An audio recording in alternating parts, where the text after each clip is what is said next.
नमस्कार, एनएलआई न्यूज देख रहे हैं आप और मैं हूं आपके साथ आन्या सिंह। भोजपुरी को संविधान की 8वीं अनुसूची में शामिल करने की मांग लंबे समय से की जा रही है। इस दिशा में एक महत्वपूर्ण कदम उठाते हुए भाजपा सांसद और भोजपुरी सुपरस्टार रवि किशन ने लोकसभा में एक निजी सदस्य विधेयक पेश किया है।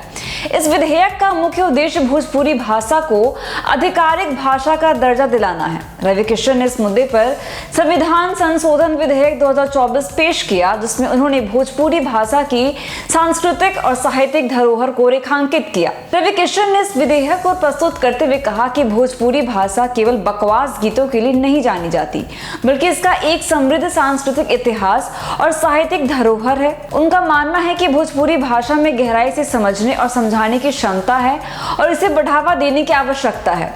उन्होंने विशेष रूप से इस भाषा के साहित्यिक पहलू पर जोर दिया, जिसे अधिक पहचान और प्रोत्साहन मिलना चाहिए। उत्तर प्रदेश के गोरखपुर से सांसद रवि किशन ने एक मीडिया चैनल से बातचीत के दौरान कहा कि भोजपुरी भाषा बड़ी संख्या में लोगों द्वारा बोली और समझी जाती है।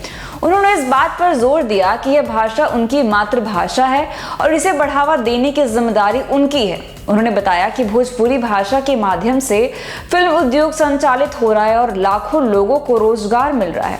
यह विधेयक भोजपुरी साहित्य को बढ़ावा देने का प्रयास है, जो उनकी दृष्टि में अत्यंत समृद्ध है। रवि किशन ने कहा कि भोजपुरी भाषा को गंभीरता से लेने की आवश्यकता है। उन्होंने ये भी कहा कि यह भाषा उनकी पहचान का हिस्सा है और वे अपने समुदाय को कुछ लौटाना चाहते हैं। उनका ये भी मानना है कि भोजपुरी भाषा को समृद्ध साहित्य और संस्कृति के माध्यम से वैश्विक पहचान मिलनी चाहिए। विधेयक के उद्देश्यों और कारणों में कहा गया है कि भोजपुरी भाषा भारत के गंगा के मैदानी इलाकों में उत्पन्न हुई है और यह एक बहुत पुरानी एवं समृद्ध भाषा है। इसकी उत्पत्ति संस्कृत भाषा में हुई है। भोजपुरी उत्तर प्रदेश, पश्चिम बिहार, झारखंड और मध्य प्रदेश के कुछ हिस्सों के साथ साथ कई अन्य देशों में भी बोली जाती है। विधेयक में यह भी उल्लेख किया गया है कि मॉरिशस में बड़ी संख्या में लोग भोजपुरी बोलते हैं और विश्व भर में लगभग 14 करोड़ लोग इस भाषा का उपयोग करते हैं। इसके अतिरिक्त भोजपुरी फिल्मों की देश और विदेश में बड़ी लोकप्रियता है, जिसका हिंदी फिल्म उद्योग पर गहरा प्रभाव पड़ता है। इस विधेयक का मुख्य उद्देश्य भोजपुरी भाषा की सांस्कृतिक और साहित्यिक महत्ता को राष्ट्रीय और अंतर्राष्ट्रीय स्तर पर स्थापित करना है।